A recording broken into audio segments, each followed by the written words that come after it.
Terima kasih pemirsa, masih bersama kami dalam Majelis Ilmu Damai Indonesiaku. Di segmen pertama tadi, guru kita Habib Nabil telah menjelaskan mengenai jenis-jenis pernikahan pada zaman jahiliyah. Dan selanjutnya di segmen ini pemirsa, kita akan mendengarkan tausiah dari Ustazah Nada untuk pentingnya menjaga nasab dalam Islam. Kami persilakan Ustazah Nada.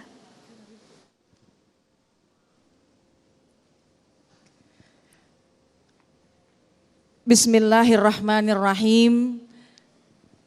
Assalamualaikum warahmatullahi wabarakatuh.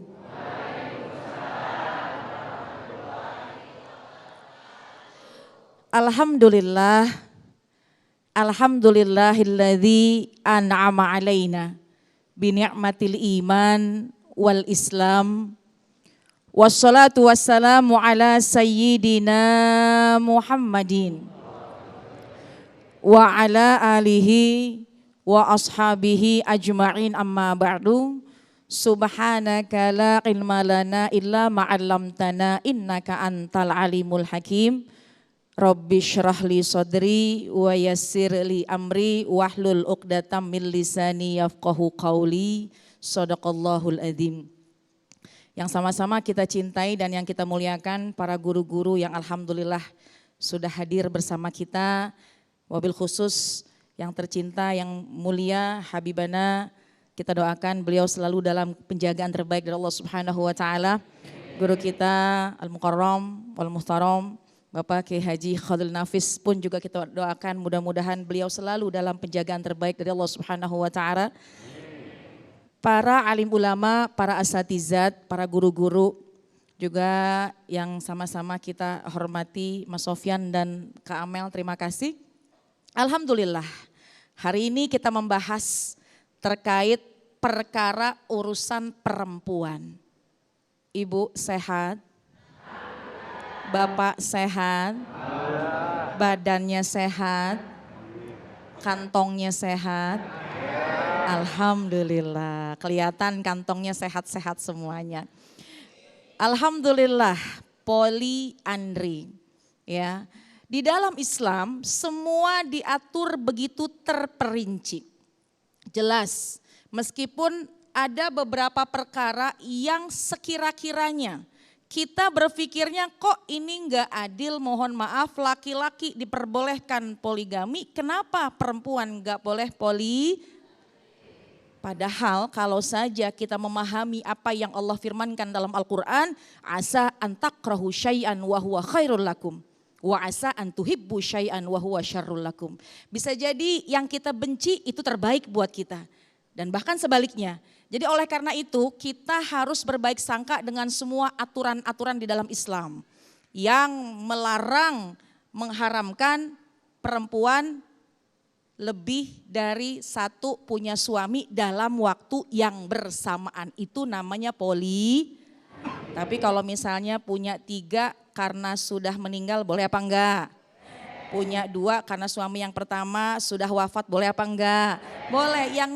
Yang dimaksud poliandri adalah punya suami lebih dari 1 dalam waktu yang bersamaan. Naudzubillah min dzalik. Kenapa begitu?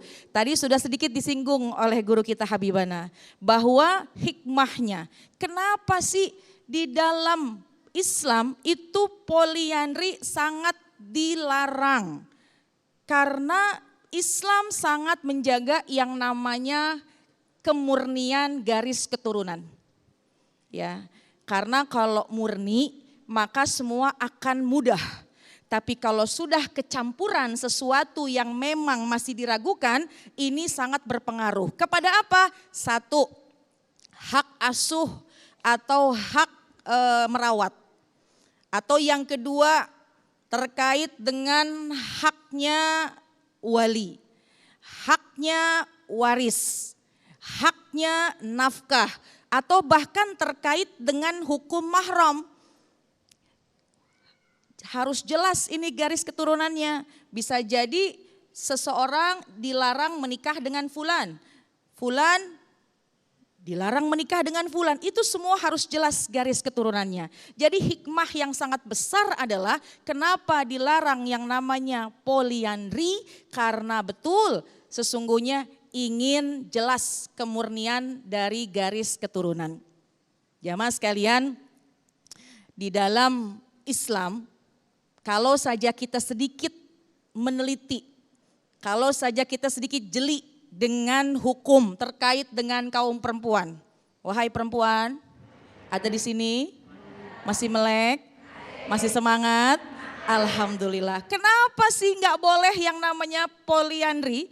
Dan juga ada terkait seseorang ketika dia ditinggalkan oleh suaminya, baik mungkin ditalak cerai ataupun memang sudah ditinggal karena meninggal dunia, ada yang disebut masa iddah. Nih, hikmahnya masa iddah itu pun terkait dengan kemurnian, tujuannya untuk kemurnian garis keturunan darah. Kalau sekiranya seseorang perempuan ditalak, Allah sudah firmankan dalam Al-Quran, sesungguhnya ketika seseorang perempuan ditalak maka dia harus melewati masa tunggu. Masa tunggunya 3 kali suci. Atau ketika seseorang misalnya wanita ditinggal karena suaminya meninggal dunia, pun juga menunggunya berapa? 130 hari atau 4 bulan 10 hari. Lalu bagaimana ketika seorang perempuan ditalak, dicerai atau secara otomatis misalnya dia sudah menikah tapi berpisah dengan suaminya, akan tetapi mohon maaf dia belum berhubungan suami istri, maka dia tidak memiliki masa iddah. Kenapa semacam itu? Karena hikmah besarnya adalah ingin memastikan bahwa yang ada pada rahimnya seorang perempuan, kalau memang dia melahirkan, jelas nasabnya. Masya Allah, indah betul aturan yang ditentukan. Indah betul yang dibawa oleh baginda Rasulullah SAW. Indah betul syariat Islam. Kenapa? Karena semua penuh dengan kebaikan buat kita semuanya. Alhamdulillah. Jamaah sekalian, oleh karena itu perhatikan hal yang semacam ini.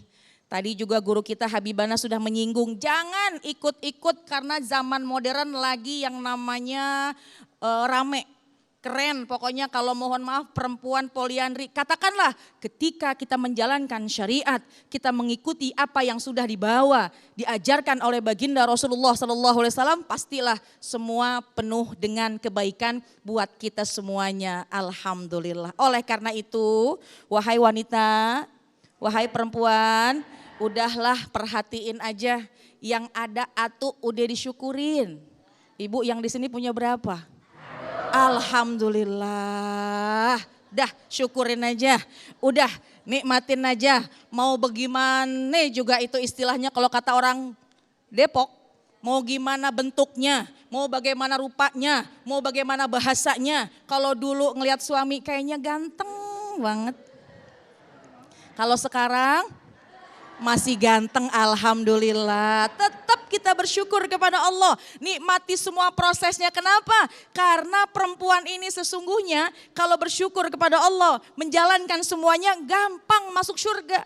Kata baginda Rasulullah SAW, ketika seorang perempuan, iza shallatil mar'a khamsaha, kemudian dia betul-betul menjaga diri.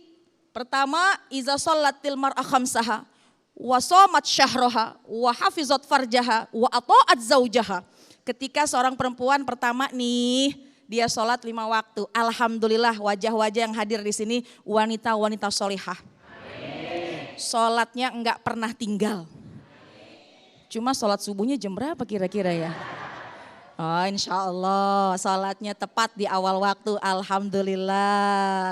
Kemudian puasa di bulan Ramadan, dia menjaga kehormatannya, dia taat kepada suaminya. Nih, Kilalaha, akan dikatakan kepada perempuan tersebut, udkhulil jannata min ayyi abwabil jannah syi'ti. Akan dikatakan kepada perempuan tersebut yang dia menjaga kehormatan, dia taat kepada suaminya, dia sholat 5 waktu, puasa di bulan Ramadan, masuk surga dari pintu mana yang kalian kehendaki. Alhamdulillah. Oleh karena itu bersyukurlah kita kepada Allah, baik kaum wanita, kaum pria, khususnya kaum wanita, jangan ikut-ikutan. Jangan pokoknya ikut-ikutan pengen keren, apalagi itu keluar dari syariat, tentunya adalah ikuti aturan-aturan dalam Islam, maka itu semuanya akan kebaikannya mengalir kepada kita semua. Amin ya rabbal alamin. Wallahu a'lam bishawab.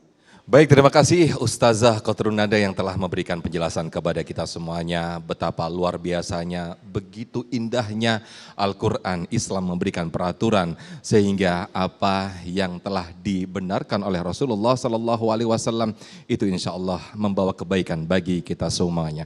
Ada hak wali, ada hak mahram di sana ketika begitu pentingnya nasab dalam Islam. Nah, masih dengan tema besar kita, poliandri, bagaimana perspektif dalam Islam, insya Allah di segmen ketiga nanti, Kiai Haji Khalil Nafis akan membahas tentang hukum poliandri dalam Islam, termasuk bagaimana sebab daripada hukum tersebut. Nanti insya Allah dijelaskan di segmen berikut, tetaplah di Damai Indonesiaku.